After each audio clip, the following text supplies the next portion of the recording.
another episode of Between the Glass Padel Podcast. Pleased to welcome Ellie Tsimbilakis. Is that right? Yes, that's right. Perfect. And today we're joined by Peter as well from Viper On.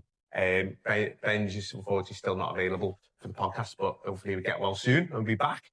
But first and foremost, thank you very much for coming on. Really appreciate it. Yeah, no, thanks for having me. We start with everyone really is, first of all, how did you get into paddle? Yeah, so funny enough, tennis obviously is my background. So been in racket sports my whole life since I was 3. And then people from the tennis club started playing paddle, so got invited along and then went for a few games, absolutely loved it. And then ever since then, never stopped. I probably addicted to it straight away. Yeah, probably prefer it more than tennis. Shouldn't be saying that, but I do. So for your tennis background, you obviously played at a really high level, didn't you? Yeah, so I played professionally and then went into coaching full time. Yeah. So when did you, what timescale wise, when was it when you got into paddle? How long have you been? So properly started paddle October last year. Yeah, so not long at all, but obviously playing tennis at high standards really helped. Sure, yeah. Knew straight away I loved the sport, done my coaching badges and then went straight into coaching and competing as well. Yeah. So with obviously going from tennis, there's major pros and there's some cons as well. How did you find that transition from the tennis and what worked well and what didn't work as well? So majority of the tennis has really helped my paddle game. So like at the back of the court, ground strokes, pretty confident at the net. My volleys, that's probably my strongest point in my game. But then the cons are the off the glass. I'm still learning that now. And if you're watching, don't listen. I can testify for that. I've played 200 games now on Playtomica paddle and I still think, oh yeah, I can get that now. It's come back off the... Yeah, the struggle is real. Yeah, and I'm in that club. It's horrible, isn't it? It's strange how like your instinct still to just half volley something that's like your feet and not let it go past you. That's it, and the movement as well. Like I've been told a million times, move that way, move this way. I still don't move. I stand there like a lemon. It's like a bomb going off, isn't it? Yeah. Like, whoa, what's going on? There's balls there. But obviously, I think we've only played once. I think I had a game with you once a good while ago. So I can testify for your volleying skills, Jesus Christ. In terms of like your coaching side of it then, obviously you've set up a real good, strong brand online.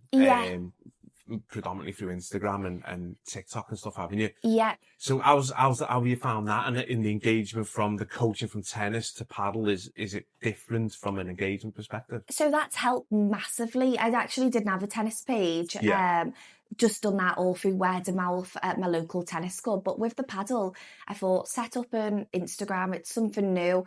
Try get a community based on there, preferably ladies because the sport's so male dominated, and really go from there, and it's helped massively. I mean, that was a big reason why we wanted to get you on, is obviously to talk about the women aspect within the sport. I mean, we've done a podcast earlier on with two ladies that were from university. They're up here from university and they're entry level into getting into the sport, and obviously they're just starting out on their journey of playing, but it's really interesting seeing the pros and cons that they've seen along the way of getting into the sport. For you then, when you first entered it, did you feel a little bit of a barrier of entry getting in, or because of your tennis background that wasn't as I feel like because the tennis background, obviously I was playing with men from the tennis club, the odd few girls who were good at it, to be fair. So I didn't really feel that barrier, but obviously looking from it at an outsider's view, if you look around in all the paddle courts, you would think, oh God, it's full of men. You might feel a bit intimidated. There was no female paddle coaches. Again, it's even more intimidating going to a male coach, from my personal opinion. So I thought, here we go, let's really strive for more women to get involved in the sport. I think with paddle though, what I've noticed is it is a very much integrated sport. You know, men and women will play together often, and the levels, I mean, I feel I haven't played tennis, but I think the levels between sort of like male tennis and female tennis, and then male paddle to female paddle, I don't think there's the same correlation. Would you agree with that? Or I would say so. I mean, and again, it leads on. We've actually got a bit of a viewer question of that. Is with paddle not being as much about power, and being a lot more about placement and accuracy and sort of consistency, patience. Yeah, definitely. Is that something where you feel like the sort of divide from a man and woman playing perspective is brought a lot closer?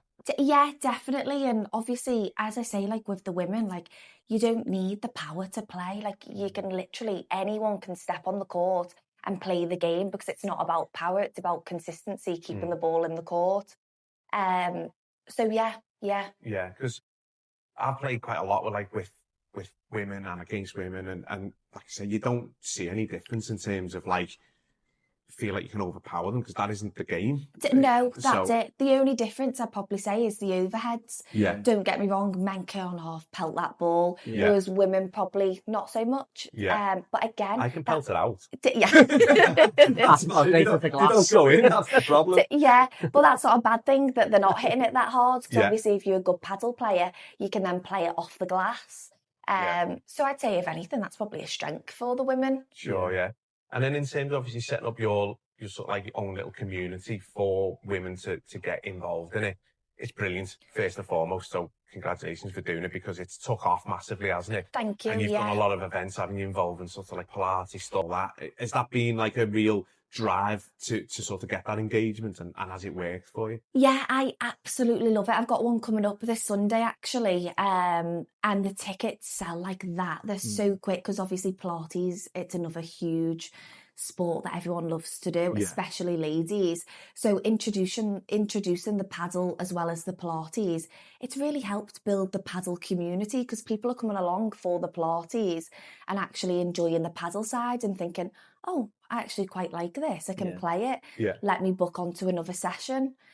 So it's helped. Yeah, it's brilliant. I think, and again, everyone I've ever introduced into paddle, I've not introduced anyone into paddle and they've gone, I don't like it. For me, yeah. Every person, as soon as they have a go, just love it. Yeah, they've enjoyed it. I don't know one person that doesn't like it. No, yeah, absolutely. And the community drives as well, isn't it? Yeah, I just think from like when you look at paddle, it's very sort of on trend at the moment, which is really helping. So people want to play it, especially as sort of like the not younger generation, but sort of like that generation who are into social media and stuff like that. And I think that's where your marketing helps around, like what you're trying to do, and sort of get yourself out there. That Instagrammableness of the sport really helps, I think. So there's not only the enjoyment from playing the game, but the social aspect of it is fantastic, I think. That's what I like the most about the sport, to be honest. It's so much more sociable than tennis and any other sport that I've done.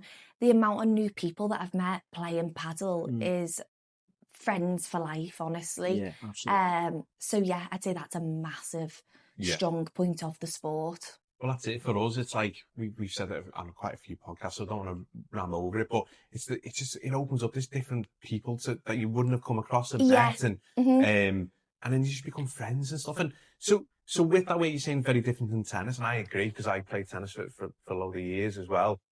What do you think the main driver for that is? I'd love to know. I feel like tennis, it's very not isolating, but kind of isolating in a way. Obviously, if you're part of a club, it's a bit different because you get to know all the other members. But with paddle, you can go and play anywhere in the world, never mind the country, because you can jump on any game. Yeah. And then you meet all people which, let's say, you might not necessarily meet ever. So it's, I think for me, the biggest driver is the app, Playtomic. Yeah. For that reason, because it gives you that opportunity to just jump on a game anywhere. I think the biggest driver is that you've got with tennis is you need to find someone at your own level. Yeah. Otherwise, you can't get a rally going or a game going. It's really difficult to know who's at your same level unless you're within your own club. And you can't just pick up and go anywhere and sort of see what that level's like. And you also need to know who you're playing. Whereas with this, there can just be a game with 3 people on, and they got a rough rating similar to you. You know, rough idea of what the level of the game's going to be like, and you can just jump on and have an half-decent game, Yeah, and padel's a lot easier to learn than tennis. Yeah. Tennis takes years to learn all the technique, whereas padel, as long as you can shove the ball in, you can scrape a game together. Yeah, absolutely. If you're all at the same level, so like, you know, my lad's 14, he's just started getting into it with his mates, and they're all playing, and they can all just hit the ball and get a rally going because they're all at the same level. No one's killing someone else, and so they can get games going. It's brilliant to watch. And it makes it fun for them as well then. Whereas if you're not getting a rally, obviously the court's bigger in tennis, it's not fun. None of the kids enjoy it. No. Yeah, and the ball's flying out everywhere, whereas the glass keeps everything enclosed as well. And I just think, I mean, what I think, I mean, I haven't got a tennis background, but tennis just seems a lot more serious than padel. Do you know, I think you can just turn up, and socially you can just have a little knockabout. Doesn't matter if you're hitting the ceiling. Yeah. Do you know? I think that there are aspects where I will defend tennis a little bit is within clubs and stuff. They do have like social nights and stuff like that. But again, it's all within your own club. You've got your own little ecosystem. Yeah. You don't really do anything with any other clubs unless it's just the weekly matches that you have. But there's no sort of branching out other than within your club. So there's the different social aspects of that. But the biggest thing is the technique side of it. You can just, anyone can rock up and play paddle. Yeah, absolutely. You can't play tennis. No one can save. No. So they can't get a game going. They can't get one going. Mm-hmm. So the underarm save's a massive thing for paddle as well. But just bringing it more back to you and your coaching. Obviously, you predominantly work out of a couple of venues. Obviously, Velocity here, where we're based. Carbon, Manchester as well. Yeah. Really nice club over there as well as Lovely. here. And I went over, you're doing coaching sessions in the Wirral. It tends to be at Padel Republic indoors, and Padel United outdoors, which is at Bromber as well, isn't it? Yeah, that's it. So, in terms of doing the coaching with the venues, is it all just female coaching that you do, or do you have male clients as well? Or is it? Majority is all female, to be honest. Obviously, because I've really put that out on, on my Instagram. And I've done like female only sessions, kids sessions. That's a huge one. So many kids want to get involved in the sport. A couple of months ago, you'd never see kids playing, but now you start to see it, which is good because obviously they're our next generation. We need them playing. Absolutely. And obviously, if the parents are playing and all like the friends, it's good, to get them involved because you can go for like a family day out, game of paddle with the kids. Definitely. I think that's what will drive it. Is you've got the scenario where the kids are going to want to play, and the parents will push it because they're into it. So whereas if they're getting involved in tennis and the parents aren't really into tennis or can't play it themselves, their engagement to push the kids probably not as much. Yeah. So that side of it's going to be great for you in terms of getting the coaching sessions booked in and whatnot. In terms of like the women only sessions, then again, presumably, but I'll just, instead of just guessing, presume you sort of do individuals, group sessions, different things. And what do those sessions look like? So say someone's watching now and thinking, I'm not sure, I'm a little bit nervous to go and book on a session. And what does it look? I mean, first and foremost, they shouldn't be nervous to book on a session that you go get. No, definitely not. But what does a session look like? So you've got different sessions. Like in Manchester, we do Intro to Padel, so anyone can book onto that. Yeah. First time player, so you play 3 games before, you're not that confident, and you want to book onto an intro. Yeah. They're brilliant. They're always fully booked. And after that session, you would never need to book onto that session again. You could then book onto social play. You should feel confident enough after that session to go and play a game or book onto a social session. Whereas social sessions here at Velocity, we do it a bit more friendly and relaxed. So at other clubs, it's more like Americanos, match play. Whereas here we do a little bit of coaching and then really super friendly matches so anyone can come along. And by advertising it as that, I feel like women feel more like, oh, okay, it's not as bad. It's not what I thought it was going to be. Yeah. I enjoyed it. I'll bring my friends along to the next one that's never played before. Yeah, that's good. I mean, I've played, like I said, when I first started playing, I went on an open match, and again, I've said it many times, but with a girl called Gabs, and she's on like early 20s, something like that, and just rocked up, just random with 3 other fellas. She just jumped on, that confidence, and then we ended up playing loads together because we just had a laugh. To be honest, it was just good fun. And I've played now quite a bit with women who've just jumped on random games. So there is that thing as well where if you have got that confidence, I'd like to sort of stress to people that, like, I think a lot of the fellas do embrace it. It's not like people looking down on it, thinking, Oh, yeah, no, completely. you know, it's like I'm not playing with a girl. Yeah. So it's sort of stressed out as well for people in terms of, it's great to have the women only stuff as well if you want to get into it that way. But also, once they've had some coaching lessons with you and they feel that little bit more confident, to just book onto a game, and give it a go. Don't be worried about it. That's it, Don't be worried. Because I've got to go back to one of the questions I've got here, from a lady called Veronica. So she's put on saying that what she's found is that she struggles to get some games because people don't, when it's because of Playtomic being so competitive, people not wanting to play with a woman. Yeah. So again, I find that hard to sort of understand because it wouldn't stop me playing with a woman, but obviously she's saying that she's come across that. Have you ever come across that or found that? I have found it. Like, obviously you get these men who are, I think it's an ego thing. No offence, but I think it is. Yeah. And they do like men only matches, or say like I posted a match or a man posted a match and I jumped on, and then the man would leave the match, obviously. You had that. See, that's mad to me, that. I know. Yeah, I've never personally had it, but I've heard of it so many times. Yeah. It's funny though, because that happens and then you turn up and blather them. Yeah. That's the best thing. That's the best thing. That's what I love. Honestly, I love that, mate. I think it's so funny that they don't expect it, do they? No. But I find it funny that they can't expect it. Like, I don't understand why they think that someone, as a woman in this sport, would be any different than what they could do. I find it mind-blowing. Yeah, really. a lot of that though was probably people that have just played in their own little circle, they played with their own little mates, and they haven't seen the wider sort of like community. Like, you only turn up here, you know, you come here, like we come here a lot, don't we? And we'll watch like games of sad, and we'll have a coffee, and it's like a social thing for me. And it's like it's like going to the match. You know, I come and just watch people play, have a little drink, have a little conversation, and be sitting here till midnight. Getting thrown out, locking up with the staff. But the level of women that you see playing, like, I play, but some of the standards are just fantastic. And if other fellas were like that as well, who were, you know, open to putting these games on, they're not kicking any woman out, because some of the women are unbelievable. Well, that's it, yeah. And the standard, it's getting higher and higher, I think, especially on the ladies' side. So, yeah, I agree with that. I've got a little story about that, right? So, one of the women that we support at Viperon is a really high-level GB player. Yeah. And so the first time I met her, we went to a tournament down in London, and she joined with another guy who's like a close friend of mine. So they played together in this tournament, and she was the only woman in the tournament. And it was really, when I say woman, she's 17, like she's still a girl, but she's a really high level player.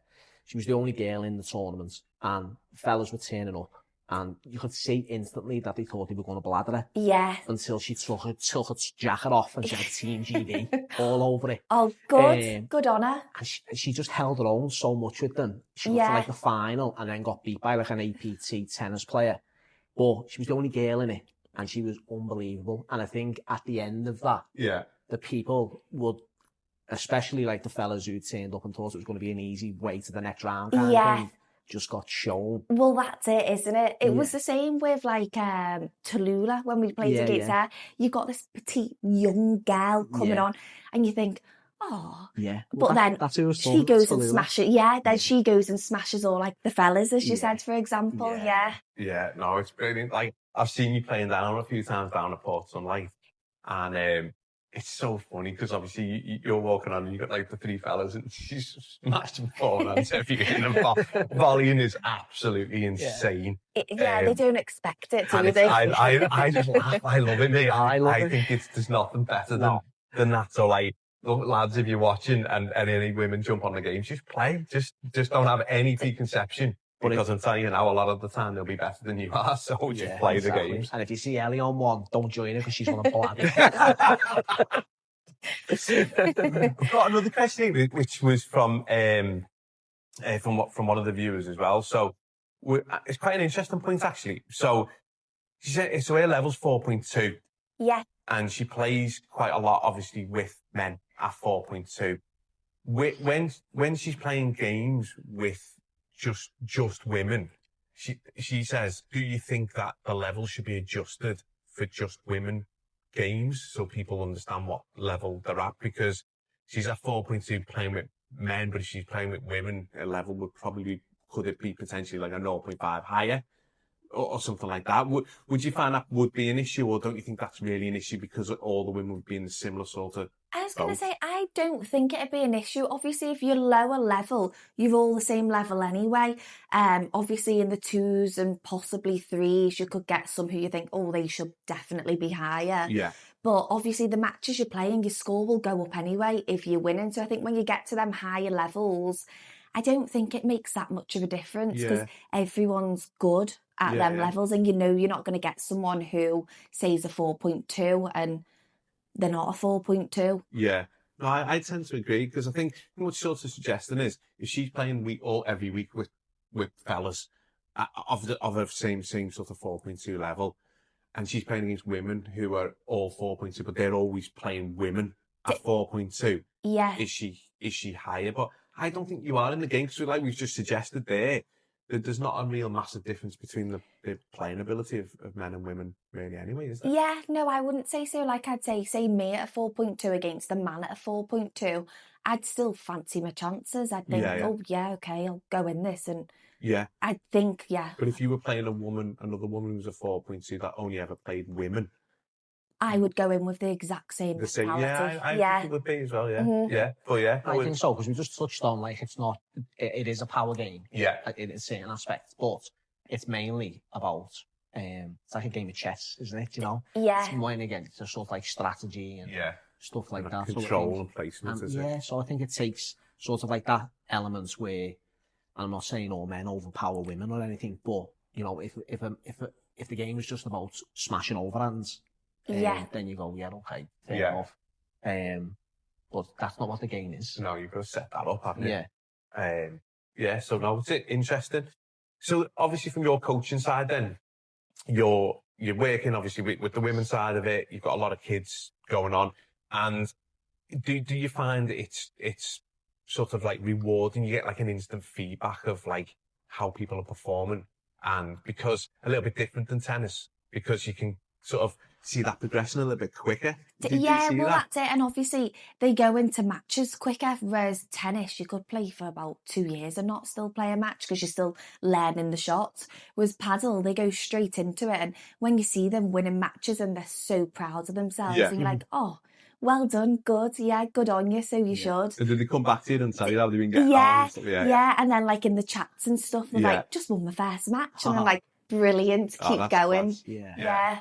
And I think you have like sort of like women only groups set up, WhatsApp groups and that, don't you, set up as well for anyone that's joining, sort of got, say from that side of it, if they've got any concerns, they're fine with all that stuff, aren't they? Yeah.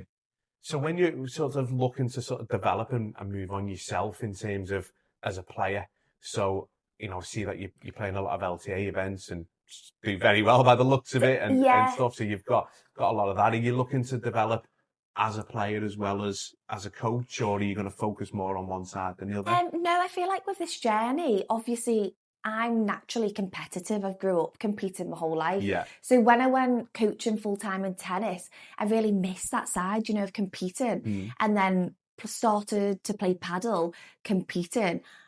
It made me realise how much I missed it. So I absolutely love the competing side of it, as well as the coaching. Yeah.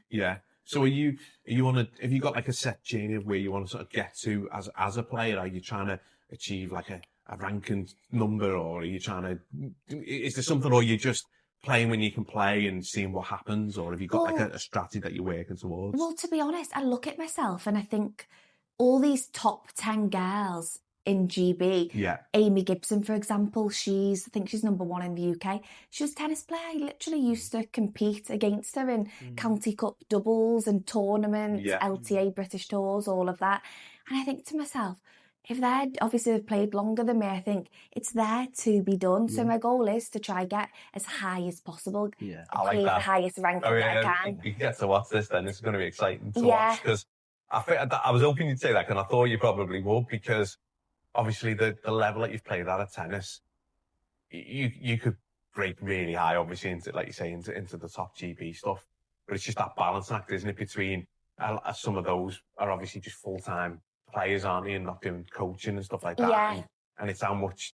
It's how you find that balance. Yeah. And that's it. Yeah, exactly that. But I love the balance in between competing and coaching. I don't think I'd stop either or. No. Yeah. Yeah. And then you mentioned off camera, didn't you, something about like the social media elements and what that looks like? Yeah, I think so much has to go into sort of like the marketing side of yourself, you know, because ultimately you're a brand. Yeah. You know, you're trying to sort of not sell yourself, but you're trying to put yourself, service, you're selling a service, you know, a coaching service. So, I mean, what I've found sort of like the social media side of Padel, really engaging, which is fantastic. You know, everyone kind of like is really switched on to it and buys into it. But I've found that it takes up so much time. Oh my gosh, that's one thing I've found as well. Yeah. Staying consistent with it. If you have that week's break, your engagement goes down so much. And then making the videos, so time consuming as well. Honestly. And then what to post next. I've already posted that last week. What do I post next week? Yeah. It's very difficult. You've got to keep it fresh, keep it sort of, you know, on trend kind of thing. Yeah. And then... And that consistency. Consistency is the king, isn't it? So, Definitely. Yeah. Well, when we sort of like first started looking at what you should post, when you should post, and like your Instagram stats will tell you sort of when your highest level of engagement is. And I think trying to tie into that is so hard. And so I think that to you, like we do, we've got the brand and I work full time. Yeah. So I've found that difficult, but you've got your brand, so you need your social media, you've got your coaching, you've got competitive play, so you obviously need to keep yourself, you've got to go to the gym and... Yeah, that's it. Do you know keeping on track of it all and staying on top. It's another full-time job, really, isn't it? No, well, that's it. I mean, that's what we were saying off camera, to be able to have a social media presence like you have, coach at the level and engagement that you're coaching at, and perform at the level that you're at is mad, to be fair. So it is, yeah. Hats off to you for absolutely, that. Because that's a lot of different hats to be wearing. And, you know, with coaching, I would imagine there's a lot of admin to coaching and planning sessions and, you know, getting your calendar all right and making sure, I mean, and WhatsApp group must be pinging by the second. I mean... Well, that's it, yeah. As soon as you leave it, a few days, no one sees that part of it. But you don't want to be honest. I was going to say, so like, what does a week look like for you? So, in general, yeah, obviously. Each week is completely different. So I'm still doing tennis coaching as well. So it's paddle and tennis. Right, okay. So my days mix between both of them. It's usually daytime paddle and then evening tennis. Right. And I love the combination. I'll never ever stop tennis because I've born tennis player, that's it. But obviously I'm loving the paddle side of it, so I'm trying to grow that as much as possible. Maybe do stop a few days tennis, do full days paddle half the week. But it's just finding the balance. Yeah. So you still compete in tennis? I don't compete anymore in tennis. I only coach tennis. Okay. Yeah. Yeah, so just competing at paddle now, Yeah. And in terms of like, so I've done like football coaching and stuff, and when I've done that, like the time to plan sessions is a pain. Like, and you turn up and the parents think it's just a bag of balls and some cones out, and there's been a lot of thought to make it transitioning from one thing to the next where the kids aren't standing around for too long and so on and so forth. Best out of the session. Yeah. To maximise the time. Is that a real struggle with paddle, or from an outsider looking in, obviously not put on a session, it looks like it would be a little bit easier to put on a session than it would be a tennis session? Would that be right to say? Or I feel like they're probably around the same. Obviously, you can fit more people on a tennis court and still get them all moving, because obviously the court's bigger, so you can put them all on at the same time doing different things.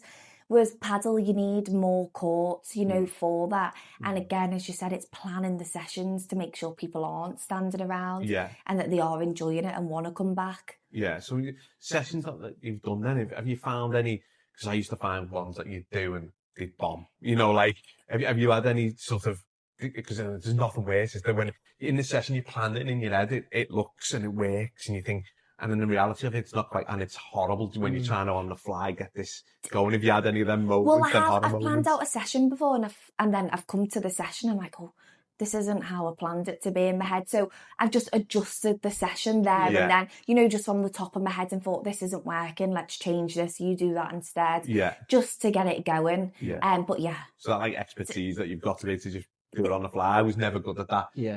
I'm very like, plan something, and if it doesn't work, I'm like, oh no, you know, like, and it was hard to sort of adjust. So like, that's good. But in terms of like moving forward then, so we'll sort of wrap up really, but like, you've got the coaching side, you've got the playing side, you've got your social media side. Can we go out and say like, you're gonna try and really push this competitive side? Then have we got a name? Give us a number. What are we trying to get to? Come on.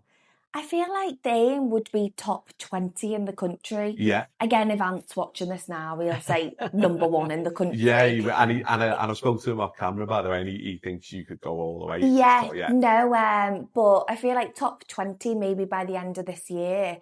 Well, definitely. I feel like I can definitely do that, not a maybe. Yeah. And then go from there. Just keep on competing at the highest level possible. Very good. Brilliant. Yeah. And what about sort of internationally? You've got planning on doing any FIPs? Not even thought about that. I'll No, cross right. that bridge when it comes to it, but I'd definitely say yes to all of them. Yeah. So it'll be an exciting journey to follow, won't it? Absolutely. Yeah. Can't wait to see it. So we'll go Ellie GB top 20 journey. You should document it. I know, yeah. It'd be brilliant. Vlog it all, yeah. Vlog it all. It'll be such a good journey to watch. But no, honestly, thank you very much for coming on. I appreciate your time. What we'll do, we'll put all your links in the description as well. So anyone that wants to follow Ellie and find out how to book on sessions, probably best with DMing you on Instagram. That'll be the easiest way. Easiest way. So yeah. And obviously you've got, you know, working out on Velocity if you're over this way, Carbon in Manchester, and a couple of different sites over in the Wirral. So DM me if you want to jump on. Don't be scared. Just have a go. Just get involved. As soon as you play it, you'll love it. And there's be no one better to get you into the game than Ellie. So thank you very much for watching, everyone. Enjoy your week on the court, and we'll see you next time on Between the Glass Padel Podcast. Brilliant. Oh, thank you for having me. Thank you very much. Really enjoyed that. Thank you very much. Thank you. You're a star.